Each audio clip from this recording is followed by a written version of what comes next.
नमस्ते, मेरा नाम प्रतीक्षा है और आप देख रहे हैं अमर उजाला द बोनस। आप सभी का बहुत बहुत स्वागत है। लगातार हम शक्ति की समृद्धि की सीरीज के जरिए आपको ढेरों ऐसी खबरें दिखा रहे हैं, ढेरों ऐसी जानकारियां दे रहे हैं, जिससे कि हमारी जो कोशिश है कि अंतर्राष्ट्रीय महिला दिवस इस बार का विशेष हो जाए, खास हो जाए।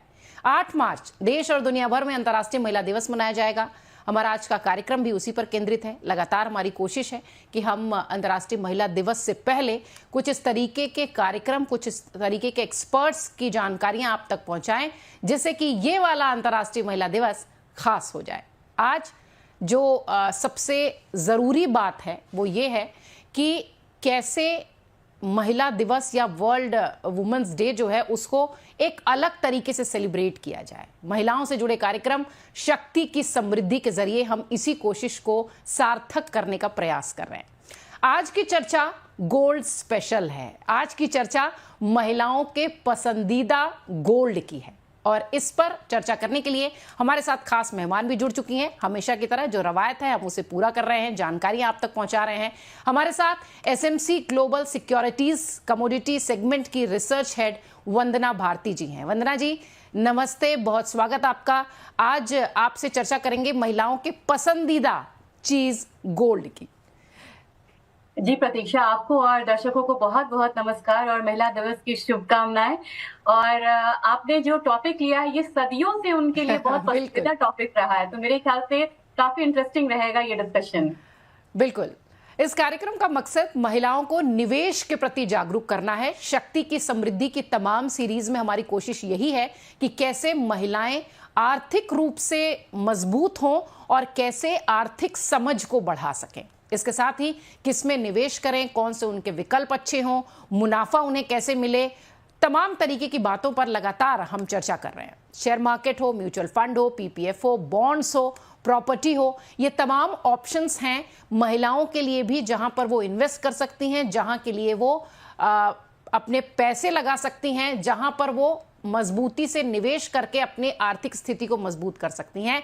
लेकिन इन सारे विकल्प में, इन सारे ऑप्शंस में, जैसा कि भारती जी भी कह रही थी कि पसंदीदा जो महिलाओं की होती है वो होती है गोल्ड की बात। गोल्ड उन्हें बहुत पसंद है, गोल्ड की बातें करना उन्हें बहुत पसंद है और जब गोल्ड में निवेश की बारी आएगी तो वो भी हम वादा करते हैं कि तमाम महिलाओं को पसंद ही आएगी। वंदना जी शुरुआत करते हैं।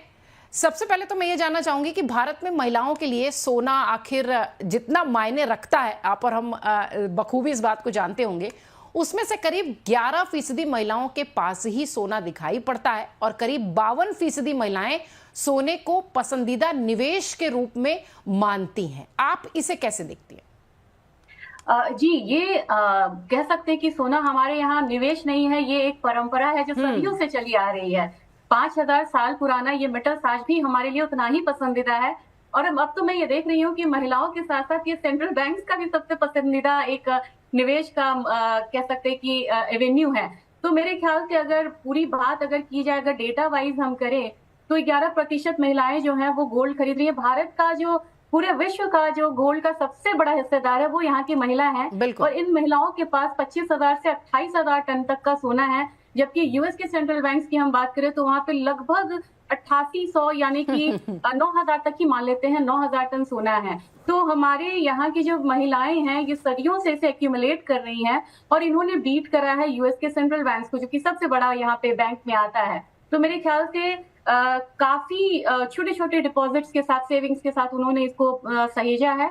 लिक्विडिटी उनका भरोसा रहा है, इसकी लिक्विडिटी बड़ी अच्छी रहती है, परंपरा भी है। यहाँ पे हर शुभ चीज की शुरुआत हम यहाँ पे सोने से करते हैं। तो मेरे ख्याल से ये एक बहुत बड़ा कारण है कि हमारे पास इतना सोना है। बिल्कुल। और लेकिन अगर देखिए वंदना जी, तो हम उससे जो है वो निवेश की तरह नहीं देखते हैं। जैसा कि आपने शुरुआत में भी कहा कि वो ज्वेलरी के फॉर्मेट में ज्यादा दिखाई पड़ता है। अगर देखें तो देश में सोने की जो सालाना औसत खपत है हमारे देश में वो लगभग 850 टन की है और 60% जो पूरी हिस्सेदारी है वो ग्रामीण रूरल बेल्ट में है और जहां पर ज्वेलरी के रूप में वो दिखाई पड़ता है। तो आप कैसे देखती हैं बतौर एक्सपर्ट कि क्या ये जो ज्वेलरी वाला शौक है लोगों का वो निवेश के लिहाज से सही है? मुझे लग रहा है कि ये ज़रूरत के हिसाब से है और आप जब देखें तो यही कारण है कि जभी भी मानसून अच्छा होता है तो उस साल आप देखेंगे कि सोने की खपत जो है वो ज़्यादा हो जाती है। हम्म। हमारा इम्पोर्ट फिगर जो है वो इम्प्रूव हो जाता है और खासकर जो रूरल इंडिया है वो काफ़ी ज़्यादा सोना खरीदता है। इसका एक रीज़न भी है। हमारे यहाँ जो रूरल इंडिया है ये ठोस निवेश में बड़ा यकीन रखते हैं। उसमें ये ज़मीन खरीदेंगे, पैसे बचेंगे तो ज़मीन खरीदेंगे, ये कृषि का कोई उपकरण खरीदेंगे या फिर ये गोल्ड खरीदते हैं। और ज्वेलरी इनका पर्पस ये भी सॉल्व होता है कि एक तो हमारे यहाँ परंपरा है, एक लिगेसी होती है कि शादी हो या कोई भी फंक्शन हो तो हम यहाँ पे ज्वेलरी देते हैं, तो ज्वेलरी वो एक गिफ्ट भी होता है, साथ में हम उसमें सहायता भी करते हैं। एक हम कह सकते हैं कि हिडन कैश आप दे रहे हैं, एक तरीके से प्रॉक्सी हम मनी से हम बोलते हैं, वो आप यहाँ पे परंपरागत रूप से दे रहे हैं। तो ज्वेलरी काफी पर्पस को सॉल्व करता है। एक तो आपको फाइनेंशियल स्टेबिलिटी दे रहा है, साथ में वो गिफ्ट पर्पस भी सॉल्व कर रहा है, आपके पास ठोस एसेट है और वो एसेट जबकि आप जब चाहें ज्वेलर्स के पास जाके या बैंक्स के पास जाके मॉर्गेज रख के आप उससे इनकैश कर सकते हैं। तो ये कारण जो है, ये चीजें जो हैं वो यहाँ पे इसको ज्वेलरी में ज्यादा निवेश करने के लिए आकर्षित करता है। और यहाँ पे क्वाइंस और अगर बार्स की बात की जाए तो अभी भी वो चीजों उन चीजों की डिमांड कब है, एक तो टैक्स फैक्टर भी यहाँ पे आता है, दूसरी चीज ये है कि वो यकीन रखते हैं कि हम सोना खरीदे तो उसे पहने। तो वो जो फीलिंग है इसकी वजह से हम देखते हैं कि ज्वेलरी में ज्यादातर यहाँ पे निवेश होता है। बाहर के देशों में अगर देखा जाए तो वो प्लैटिनम में जाते हैं, वो डायमंड्स खरीदते हैं, लेकिन हमारे यहाँ येलो गोल्ड में काफी ज्यादा यकीन रखा जाता है। येलो गोल्ड महिलाओं की भी पसंद है और भारतीय परिवारों की भी पसंद है। अगर देखिए वंदना मैम, तो परिवार में जो निवेश के लिहाज से ज्वेलरी खरीदी जाती है या यूं कहें कि ज्वेलरी पर बहुत भारी भरकम पैसे खर्च किए जाते हैं, ज्वेलरीज को खरीदने के लिए किस तरह की सावधानी रखें? क्योंकि जिस तरीके से सरकार लगातार लोगों को एक तरीके से कह लीजिए कि जागरूक करती रही है कि आप ज्वेलरीज के लिए सावधानी से उसकी शॉपिंग करें या ज्वेलरी लेने जाएं तो किस तरीके की बातों का ध्यान रखें, उसके इतर भी अगर देखा जाए तो बहुत सारी जो घटनाएं हैं वो सामने आती हैं कि ज्वेलरी में भी, ज्वेलरी खरीद के समय भी बहुत सारे फ्रॉड्स देखने मिलते हैं। सावधानी कैसे रखें? जी, ये आपने बहुत ही अहम सवाल यहाँ पे किया है और इनका मैं थोड़ा-सा डिटेल में बोलना चाहूँगी क्योंकि ये बहुत बड़ा अमाउंट हमारा जाता है। जब कोई शादी होती है हमारे घर में, तो काफ़ी साल पहले से ही हम उसके लिए एक्यूमुलेट करना पैसा शुरू कर देते हैं कि हमें सोना यहाँ पे देना है, जेवर देना है। तो ज्वेलरी आप किसी भी पर्पज़ से ले रहे हैं, सबसे बड़ी बात है कि आप देखेंगे कि उसकी प्योरिटी क्या है और यहाँ पे गवर्नमेंट ने जो रिसेंटली यहाँ पे बहुत अच्छा स्टेप लिया है कि हॉलमार्क किया है। अब हॉलमार्किंग सेंटर है, यहाँ पे आप हॉलमार्क के 3 निशान होते हैं, उनको देख के आप BIS स्टैंडर्ड है, वो देख के आप ज्वेलरी खरीदेंगे तो आपको पता है कि ये ज्वेलरी मेरी जो है ये 22 कैरेट की, कैरेट में हम देखते हैं तो 24 कैरेट, 22 कैरेट, 18 कैरेट, अब मैंने 14 कैरेट भी देखा है कि यहाँ पे 14 कैरेट की भी ज्वेलरी आ रही है। तो ज्यादा 18 और 14 कैरेट की जो ज्वेलरी होती है वो डायमंड ज्वेलरीज में ज्यादा यूज किया जाता है और 22 कैरेट की ज्वेलरी बनती है, 24 कैरेट का नहीं बनता है क्योंकि वो सॉफ्ट होता है। तो और वो 2% हमारा यहाँ पे तांबा होता है। तो पहली बात तो है कि आप यहाँ पे प्योरिटी देखिए, फिर आप ये देखिए कि आपका उसका सर्टिफिकेशन है या नहीं, सर्टिफिकेट्स आपको दे रहा है ज्वेलर आपका भरोसेमंद होना चाहिए। तीसरी बात यहाँ पे है कि जब आप देख रहे हैं कि आपका मेकिंग चार्जेस क्या है, क्योंकि गोल्ड का जो रेट है वो यहाँ पे पैन इंडिया सेम रहेगा, चेन्नई में थोड़ा सा कम रहेगा, दिल्ली में थोड़ा सा ज्यादा रहेगा, लेकिन पैन इंडिया ओवरऑल सेम होता है। What brings difference is making charges. अगर मेकिंग चार्जेस आपका ज्वेलर कम ले रहा है उससे आपकी कॉस्टिंग कम हो जाती है। ये मुझे बड़ा अहम लगता है। मुझे लगता है कि कभी कभी जो हमारे ट्रेडिशनल ज्वेलर्स होते हैं जो पीढ़ी दर पीढ़ी हमारे साथ है तो वो उनसे ये चीजें मिलती हैं और काफी सारे ऑफर्स भी आते हैं। प्रतीक्षा जी, आप देखिएगा कि आप 11 इंस्टॉलमेंट दे रहे हैं तो एक इंस्टॉलमेंट वो खुद देते हैं, बाद में आप उसे पूल करके यहाँ पे पैसा ले सकते हैं। तो उन स्कीम्स पे भी ध्यान दिया जाए। तीसरी चौथी बात यह है कि जब आप ज्वेलरी लेते हैं तो आप स्टडेड ज्वेलरी लेते हैं, तो जब आप वैल्यू वाइज आपको बायबैक जब आप सेल करने जाएंगे और आपको वैल्यू चाहिए तो आप वो स्टोन स्टडेड ज्वेलरी कम ले, या स्टोन स्टडेड ज्वेलरी की आपको डायमंड नहीं है तो आपको फिर उसका जो रिटर्न है वो नहीं मिलता है, सिर्फ आपको गोल्ड का रिटर्न मिलेगा। अगर आप फैंसी ज्वेलरी लेना चाहते हैं तो आप स्टोन स्टडेड ज्वेलरी लीजिए। नहीं, अगर आपको लग रहा है कि मुझे इन फ्यूचर वैल्यू रिटर्न चाहिए तो मेरे ख्याल से फिर आप गोल्ड की ज्वेलरी लीजिए। उनसे एक बात बोलिए कि उनकी बायबैक पॉलिसीज क्या है, यानी कि जब यही गोल्ड ज्वेलरी आप उनसे सेल करने जाएंगे तो मेकिंग चार्जेस कट करके बाकी कोई चार्जेस तो वो नहीं लगा रहे हैं। इन सब चीजों को ध्यान में रखना होगा। प्योरिटी बहुत बड़ा फैक्टर था, जो कि मैं रूरल इंडिया में भी देख रही हूँ कि वहां पे भी हॉलमार्किंग मतलब हॉलमार्क ज्वेलरी मिलने लगी है। नहीं तो पहले हमें बोला जाता था कि ये 22 कैरेट है, जब हम उसे रिटर्न करने जाते थे तो सेम ज्वेलर हमें बोलते थे कि नहीं जी, ये तो 22 कैरेट नहीं, ये तो 20 कैरेट का प्योरिटी है इसमें। तो ये सारी चीजें बहुत आती थी। तो 5-6 मुद्दा यहाँ पे मुझे बहुत इंपॉर्टेंट लगता है। डायमंड ज्वेलरी खरीद रहे हैं तो सर्टिफिकेट के बिना बिल्कुल नहीं खरीदे। डायमंड्स के बहुत सारी कैटेगरीज होती हैं, तो मेरे ख्याल से स्टोन स्टडेड ज्वेलरी में अगर आपको वैल्यू चाहिए बाद में, तो फिर वो आपके लिए मतलब नहीं रखता। आपको फैंसी ज्वेलरी चाहिए तभी आप इसमें जाइए। डायमंड ज्वेलरी में चाहिए तो आपको सर्टिफिकेशन के साथ यहाँ पे लेना चाहिए। लैब ग्रोन डायमंड्स हो गए हैं तो डायमंड ज्वेलरी की भी कॉस्ट अब यहाँ पे कम हो गई है। प्योरिटी देखिए और साथ में मेकिंग चार्जेस पे जरूर बात करिए। और काफी सारी स्कीम्स आती है ज्वेलर्स में, उसमें पार्टिसिपेट करिए। तो एक एक महीने का इंस्टॉलमेंट देंगे, धीरे धीरे धीरे वो पूल होता है, एसआईपी की तरह होता है। बाद में जाके आप एक अच्छा खासा ज्वेलरी से ले सकते हैं। बिल्कुल, बहुत छोटी छोटी सावधानियां बरत के आप जो ज्वेलरी की अगर बात है, ज्वेलरी का अगर आपको शौक है तो उसे आप निवेश की तरह भी ले सकते हैं। पिछले कई समय से अगर देखिए तो देश में जो कर्ज लेने वाली महिलाएं हैं उनकी संख्या में लगातार वृद्धि हो रही है। देश की महिलाएं जो हैं वो अपनी ज़रूरत के लिहाज से गोल्ड लोन में भी भागीदारी बढ़ा रही हैं। अगर 2019 में आंकड़ा देखा जाए जो कि 19% के आसपास था, वो 24 में बढ़कर 36% हो गया। आपकी स्क्रीन पर ये जो आंकड़े दिख रहे हैं ये वो बताते हैं कि 19 से 24 के बीच की ये जो ग्रोथ है, ये महिलाओं के लोन में गोल्ड लोन की जो हिस्सेदारी है उनमें कितना ज्यादा बड़ा एक अंतर दिखाती है, एक उछाल दिखाती है। वंदना मैम, हम अपने दर्शकों को यह आंकड़ा दिखा रहे हैं 2019 में जब 19% का यह आंकड़ा था जिसमें कि गोल्ड लोन की हिस्सेदारी दिखाई पड़ रही थी, वो 2024 तक आते आते 36% हो गई। यानी ये जो आंकड़ा है, ये जो जंप है, ये बहुत तेजी से बढ़ रहा है। ये आंकड़े किस बात के संकेत देते हैं, आप इसे कैसे देखती हैं? प्रतीक्षा जी, पहले अपनी तारीफ करनी होगी हमें क्योंकि महिलाओं में क्रेडिट वर्दिनेस ज्यादा है। बैंक प्रेफर करता है महिलाओं को यहाँ पे लोन देने के लिए क्योंकि उनकी जो रीपेमेंट कैपेसिटी होती है वो बड़ी ज्यादा होती है। तो और दूसरी चीज यहाँ पे है कि रिसेंटली ये काफी एम्पावर्ड हुई है और जो होम लोन है इसमें 25 से 30% यहाँ पे महिलाओं ने होम लोन लिया है। इसका एक कारण भी है कि इंटरेस्ट रेट यहाँ पे उनको कम लगता है। जब गोल्ड लोन की बात आती है तो 60% यहाँ पे महिलाएं हैं जो गोल्ड लोन लेती हैं और उनका क्रेडिट वर्दिनेस बहुत ज्यादा है यहाँ पे। तो रीपेमेंट का यहाँ पे एक कॉन्फिडेंस रहता है बैंकर्स को भी। चौथी बात यहाँ पे ये है कि जो यहाँ पे जितनी भी योजनाएं चल रही हो, चाहे वो स्टार्टअप इंडिया हो, स्टैंड अप इंडिया हो, मुद्रा लोन हो, तो इसमें जो गवर्नमेंट ने वुमेन को एम्पावर करने के लिए बहुत सारी चीजें करी है। तो वो एंटरप्रेन्योरशिप के लिए भी यहाँ पे लोन ले रही हैं। और मैंने देखा है कि गांव में महिलाओं को ड्रोन से पेस्टिसाइड्स छिड़कने की ट्रेनिंग दी जाती है, तो वो अब ड्रोन्स खरीद रही हैं। तो मैंने ये आंखों से देखा हुआ, मैं ये चीजें बता रही हूँ। इन सब चीजों के लिए वो छोटे छोटे लोन्स ले रही हैं। फिर आप अगर देखेंगे कि अब कॉस्ट ऑफ लिविंग बढ़ रही है, मैरिज पर्पज से बहुत ज्यादा खर्चा होने लगा है। अब मैरिज एक बहुत ग्रैंड सेलिब्रेशन होता है, लोग अपना घर का फर्निशिंग करते हैं, तो यहाँ पे भी वो लोन ले रहे हैं। तो लोन लेने की जो मतलब आप कह सकते हैं ना कि डोमेन ये बहुत बड़ा हो गया। पहले क्या था कि हम एजुकेशन लोन लेते थे, होम लोन लेते थे।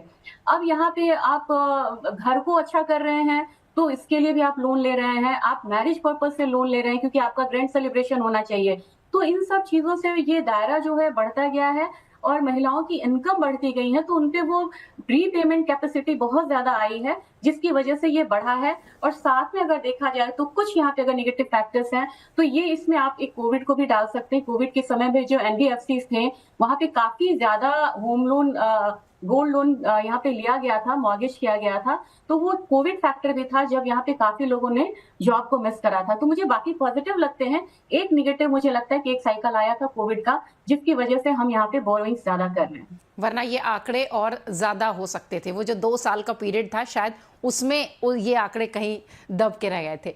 वरना जी, अगर देखिए तो मार्केट में जैसा कि आप शुरुआत से कह रही हैं कि गोल्ड में निवेश बहुत ही अच्छा ऑप्शन है, लेकिन अगर देखिए तो मार्केट में बहुत सारे निवेश के ऑप्शंस मौजूद हैं।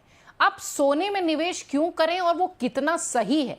क्या अपने पोर्टफोलियो में यानी कुल निवेश में गोल्ड का हिस्सा रखना सही है और दूसरा जो बहुत महत्वपूर्ण सवाल है वो ये कि क्या ये जो हिस्सेदारी है जो कि अपने निवेश में हम गोल्ड के रूप में रखते हैं, ये फ्यूचर के लिहाज से मजबूत हमें बनाता है? ये बहुत अहम सवाल है और इससे हम डरते भी हैं। कभी कभी क्या होता है कि जैसे 20 साल पहले एमसीएक्स पे गोल्ड लॉन्च हुआ था, उस समय इसका प्राइस जो था करीब 5,000 था प्रतीक्षा जी, और अब ये यहाँ पे आप देख रही हैं 86,000 के करीब है।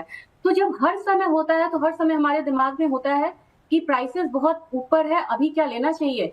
गोल्ड की केस में मुझे लगता है कि लेना चाहिए। अगर आप इसको सीएजीआर, अगर आप इक्विटी से निफ्टी से कंपैरिजन करेंगे तो पिछले 3 सालों में 16% का सीएजीआर था गोल्ड का, जबकि निफ्टी का अगर आप देखें तो शायद ये 14% के करीब रहा है। तो एक ऐसा एसेट क्लास जो बढ़ती हुई इकोनॉमी, हमारी इकोनॉमी तो बहुत ज्यादा ग्रो कर रही है, तो इस बढ़ती हुई इकोनॉमी के साथ एक सेफ हेवन माना जाने वाला एसेट क्लास उसके मतलब रिटर्न को बीट कर रहा है, तो निश्चित तौर पे ये हमें रहना चाहिए। अब बात की जाए कि अभी का क्या निवेश सही है, तो मुझे लग रहा है कि जिनको बिल्कुल शॉर्ट टर्म यहाँ पे करना है उनके लिए ये जो गोल्ड प्राइसेस है ये बहुत हायर साइड है, करीब 82,000 83,000 का रेंज आता है, तो यहाँ निवेश करना चाहिए। लेकिन गोल्ड में मुझे लगता है कि जब भी लोग ज्वेलरी लेते हैं या फिजिकल इन्वेस्टमेंट करते हैं तो वो थोड़ा लंबा टाइम पीरियड के लिए रखते हैं। तो मुझे लग रहा है कि जिस तरीके की अनसर्टेनिटी अभी पॉलिटिकल आ रही है, जिस तरीके से इंटरेस्ट रेट कट हो रहा है, टैरिफ वॉर से यहाँ पे इन्फ्लेशन बढ़ेगा, रिसेशन का यहाँ पे खतरा बढ़ रहा है, इन सब सिनेरियो में गोल्ड को निश्चित तौर पे रखना चाहिए। अगर रखना चाहिए तो 10 to 15% का एलोकेशन आपको रखना चाहिए। अगर आप यहाँ पे, अब डिपेंड करता है कि आप टूल कौन सा यूज करेंगे। अगर आपको यहाँ पे वेल वर्स्ड है, वेल रिसर्च्ड है, तो आप फ्यूचर्स में जाइए, ऑप्शंस में जाइए। अगर आपको छोटे प्राइस, छोटे प्रिंसिपल अमाउंट से आपको करना है तो मेरे ख्याल से ईटीएफ सबसे बढ़िया ऑप्शन आपके लिए है। कुछ खर्चा तो है इसमें, इसमें क्या है कि आप इक्विटी मार्केट में ट्रेड कर सकते हैं डीमैट के थ्रू, और 1 ग्राम का इसमें एक वो होता है, यूनिट होती है, तो मुझे वो बहुत बढ़िया लगता है करने के लिए। और मुझे लग रहा है यहाँ पे कि अभी से लेके 5 साल तक का अगर हम सोचे तो मेरे ख्याल से 1 लाख तो आराम से यहाँ पे गोल्ड पार करेगा। तो ऐसे अनसर्टेन टाइम में आपका गोल्ड जो है हमेशा आपके पोर्टफोलियो में एटलीस्ट 10% होना ही चाहिए। आप ईटीएफ का जिक्र कर रही हैं मैम लगातार, मैं ये जानना चाहूंगी अपने दर्शकों के लिए भी, क्योंकि हमारे पास सवाल भी इससे जुड़े बहुत सारे आते हैं। ईटीएफ को लेकर जिस तरीके की बातें होती हैं और ईटीएफ का जो विस्तार है वो किस तरीके से समझा जाए, मैं चाहूंगी कि थोड़ा सा समय आप उस पर भी दें। जी, ये एक बहुत अच्छा टूल है। पहले हमारे पास नहीं था, अब हमारे पास, तो बता दूं कि गोल्ड और सिल्वर ईटीएफ है। ये ट्रेड होता है आपको स्टॉक मार्केट में, एनएससी बीएससी ये ट्रेड होता है। बहुत सारे आपको ईटीएफ मिल जाएंगे, एक्सिस का है, कोटक का है, आईसीआईसीआई का, बहुत सारे बैंक्स जो है इन ईटीएफ को लॉन्च किया। अब ये ईटीएफ होता क्या है, ये क्या है कि सबसे छोटे वैल्यू के साथ आपको यहाँ पे डीमैट अकाउंट के थ्रू आप इसमें ट्रेड कर सकते हैं। जैसे आप शेयर ट्रेड करते हैं वैसे आप इसे बाय सेल कर सकते हैं। दूसरी बात होती है कि ये फिजिकली बैक्ड होता है, यहाँ पे सेबी इसका रेगुलेटर है, तो आपको चिंता करने की बात नहीं है कि ये रेगुलेट कैसे होगा। इसका फायदा ये है कि जो लोग यहाँ पे फिजिकल में नहीं रखना चाहते, जिनको स्टोरेज का यहाँ पे चिंता है या चोरी हो जाने की चिंता है, उनके लिए एक बहुत अच्छा टूल है। और सबसे बड़ा फैक्टर है कि जो सोना अभी 86,000 10 ग्राम मतलब पर 10 ग्राम ट्रेड हो रहा है, वही सोना आप छोटे अमाउंट, यानी कि आप बिलीव नहीं करेंगी, 70-80 रुपए से आप उसका 1 यूनिट खरीद सकते हैं आप एनएससी बीएससी पे।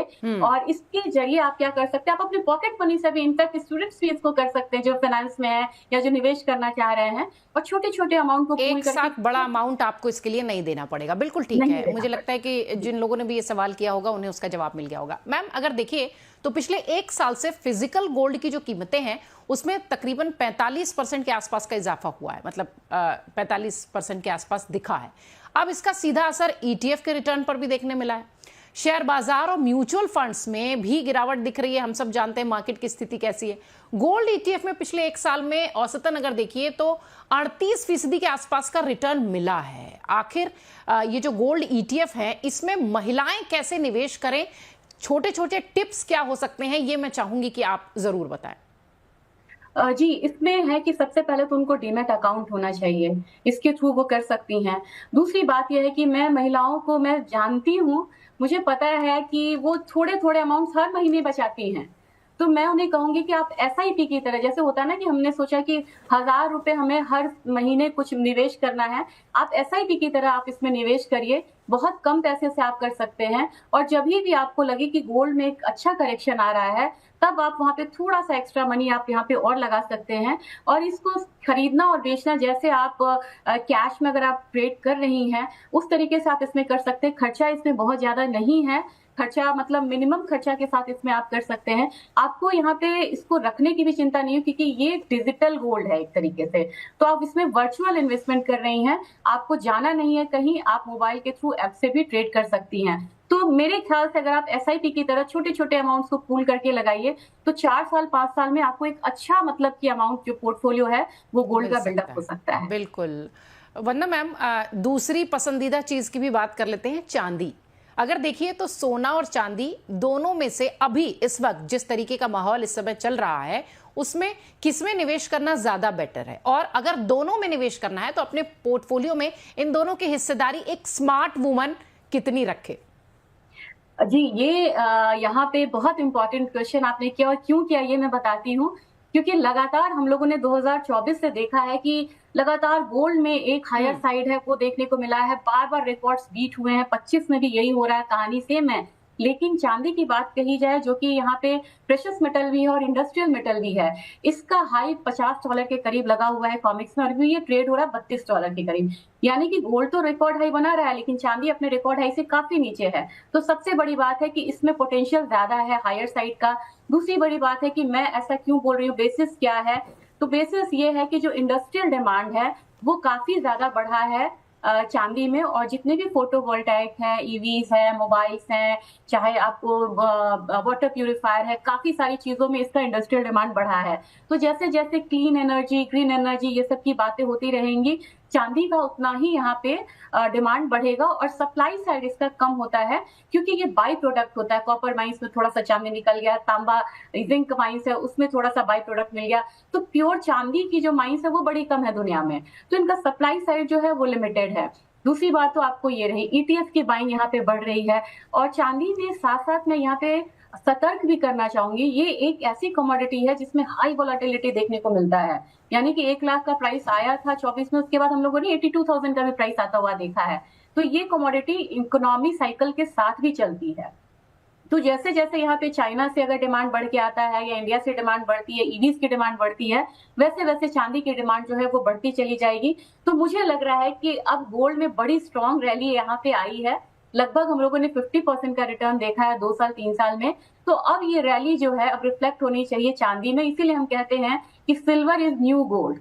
तो यहाँ पे आपको ईटीएफ बाइंग, एशिया हो या कनाडा हो, हर जगह ईटीएफ बाइंग बढ़ रही है चांदी की, और वो सिक्के और क्वाइंस भी इकट्ठा कर रहे हैं, क्वाइंस है बाहर से वो इकट्ठा कर रहे हैं। तो मेरे ख्याल में इसमें बाइंग करनी चाहिए। और सिल्वर में आपको 2 साल 3 साल का ध्यान रख के चलिए। मुझे लग रहा है कि आने वाले समय में सिल्वर जो अभी 97,000 के करीब है, ये 1.25 लाख 1.5 लाख आपको 2-3 साल में भाव दिखाएगा। और ये रैली, अगर आपने गोल्ड की रैली मिस करी है, तो कहीं ना कहीं ये रैली आपको रिटर्न देने में काफी ज्यादा मदद कर सकता है। बिल्कुल, मुझे उम्मीद है कि गोल्ड और सिल्वर में निवेश करने वाली वो जो महिलाएं अभी प्लानिंग कर रही हैं, उनके लिए वंदना जी के ये टिप्स जरूर काम आएंगे। गोल्ड और सिल्वर की बात होती है तो महिलाओं के सवाल बहुत सारे दिखने लगते हैं। ऐसे ही कुछ सवाल हमारे कमेंट बॉक्स में भी दिख रहे हैं। आपको बता दें कि हमारी एक दर्शक हैं मेरठ से, प्राची चौधरी। वो पूछती हैं कि मैंने शादी के लिए अपने पुराने सुनार से ज्वेलरी खरीदी है, उसने अपनी गारंटी पर बिना हॉलमार्क की ज्वेलरी दी है, क्या इसमें कोई गड़बड़ी तो नहीं है? इसका जिक्र हम लोग वंदना मैम कर रहे थे कि हमारे जो ट्रेडिशनल ज्वेलर्स होते हैं, हम उनके यहाँ जाते हैं, उनसे ज्वेलरी लेते हैं। हालांकि अब वो भी आईएसआई मार्क वाले देने लगे हैं, हॉलमार्क वाले। लेकिन जिस तरीके की इस तरीके के जो सवाल आए हैं, ये वाली समस्याएं आमतौर पर भारतीय परिवारों में दिखती है। मेरे ख्याल से बिना हॉलमार्क की ज्वेलरी यहाँ पे नहीं लेनी चाहिए, क्योंकि आप सिर्फ बोल विश्वास पे ले रहे हैं। अगर वो आपको मुकर जाए कि हमने ऐसा नहीं बोला था, या कहीं आपको कंफ्यूजन हो गया था, आप कुछ भी नहीं कर सकती हैं। सर्टिफिकेट्स बहुत जरूरी है। और बिलीव करिए, मैं बहुत छोटे शहर से बिलोंग करती हूँ, मुझे वहां भी हॉलमार्क ज्वेलरी मिल रहे हैं। तो मेरे ख्याल से आप हॉलमार्क ज्वेलरी ही ले। अगर वो ऐसा बोल रहे हैं तो आप उनसे, वो आपको रिटर्न में नहीं देंगे कि मैं मतलब इसमें कोई गड़बड़ी नहीं है, मैं इसे वापस ले लूंगा। जो भी है वो वर्बली आपको बोल रहे हैं, और वर्बली किसी भी चीज पे आपको भरोसा नहीं करना है। अगर आप 10 साल बाद जाएं तो उन्हें ये याद भी नहीं रहेगा कि हमने इन्हें हॉलमार्क ज्वेलरी नहीं दी थी और हमने कहा था कि हम वापस ले लेंगे। तो इन सब चीजों पे आप बिल्कुल भरोसा मत करिए। अगर आपको अभी भी वो हॉलमार्क ज्वेलरी से इसे एक्सचेंज करते हैं तो मेकिंग चार्जेस सेम रखिए और अमाउंट के साथ आप उसमें मतलब सेम उस पे आप इसे एक्सचेंज करके आप उन्हें बोलिए कि नहीं, हम आपसे ही लेंगे क्योंकि आप हमारे मतलब पुराने ज्वेलर्स हैं, हम आप पे ट्रस्ट करते हैं, लेकिन यहाँ पे हमें हॉलमार्क ज्वेलरी देनी है क्योंकि ये लीगेसी है। आप अपने बाद अपने आने वाली पीढ़ी को इसे पास ऑन करते हैं, तो आपके आने वाला पीढ़ी उस ज्वेलर के पास नहीं जाएगा, उसको चाहिए हॉलमार्क ज्वेलरी सर्टिफिकेट्स। तो वो जो हॉलमार्क ज्वेलरी का सर्टिफिकेट है वो रियल ट्रस्ट है, उस पर ट्रस्ट करिए आप। बिल्कुल, इमोशंस जरूर गोल्ड से जुड़े होते हैं, लेकिन उस सावधानी भी बरतनी जरूरी है। एक और दर्शक है हमारी कानपुर से, रचना मिश्रा। वो कहती हैं कि मुझे अगले साल मार्च में बिटिया की शादी करनी है, करीब 10 तोला सोना खरीदना है। क्या मुझे गिरावट का इंतजार करना चाहिए? मार्केट को भांपने वाला सवाल है। वंदना मैम, क्या कहेंगी? बिल्कुल, और बड़ी जिम्मेदारी वाला सवाल है ये। तो मेरे ख्याल से अभी मुझे ज्यादा तो गिरावट नहीं लग रही है, लेकिन मुझे एक चीज लग रहा है यहाँ पे कि प्राइसेस अभी करेक्ट होने शुरू हुए हैं, बहुत ज्यादा नहीं हुए, बिल्कुल अभी रिकॉर्ड पे हैं। लेकिन एक एनालिसिस है कि मुझे लग रहा है कि प्राइसेस नीचे की तरफ 84,000 से लेके 82,000, 82 से 84,000 के करीब आता है, तो आप यहाँ पे खरीदिए क्योंकि आपका एक साल बाद का टारगेट है और एक साल के बाद मुझे लग रहा है कि सोना कम से कम यहाँ पे 90,000 के करीब होना चाहिए। तो अगर आप 82-83,000 के लेवल में भी लेते हैं तो मेरे ख्याल से एक अच्छा खासा जो मार्जिन है वो आपको देखने को मिलेगा, तो बिल्कुल लेना चाहिए। बिल्कुल, ये अंदाजा है। वंदना मैम भी ये कह रही हैं कि आप चाहें तो निवेश कर सकते हैं, और अगर ज्वेलरी खरीदने के लिहाज से आपका सवाल था तो आप वो भी कर सकते हैं। अगले दर्शक का सवाल भागलपुर से अंजिता सिन्हा है, जो हमारे साथ जुड़ी हैं। कमेंट बॉक्स में उन्होंने सवाल किया है कि मेरे पास पुश्तैनी ज्वेलरी है, बिटिया की पढ़ाई के लिए मैं इसे बेचना चाहती हूँ, लेकिन सुनार वजन के हिसाब से कीमत कम बता रहा है। क्या पुरानी ज्वेलरी को बेचने का कोई तरीका है, और अगर है तो सही तरीका क्या है? मुझे लगता है कि एक बार आप BIS सेंटर्स पे जाइए, वहां पे आप जैसे ही अपने डिस्ट्रिक्ट का डालेंगी BIS के वेबसाइट्स पे, वहां आपको मिल जाएगा। एक बार आप खुद ही सर्टिफिकेशंस ले लीजिए कि ये कितनी प्योरिटी है।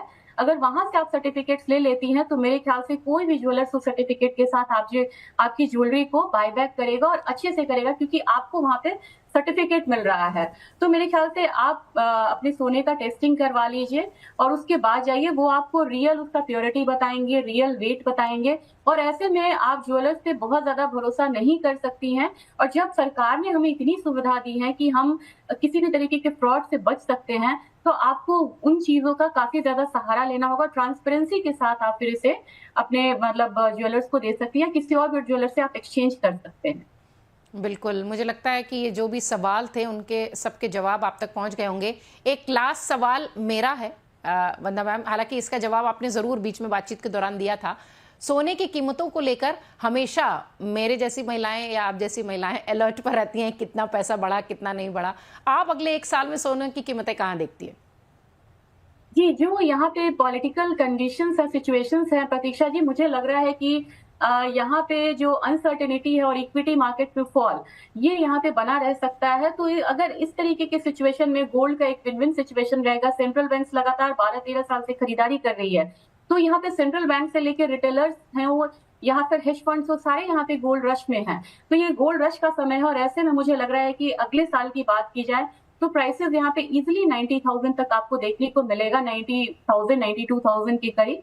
वहीं आप चांदी की बात करेंगे तो चांदी में मुझे लग रहा है कि 1,10,000 से 1,25,000 का जो लेवल है वो इजिली आपको आता हुआ दिख सकता है दोनों ही कमोडिटी में।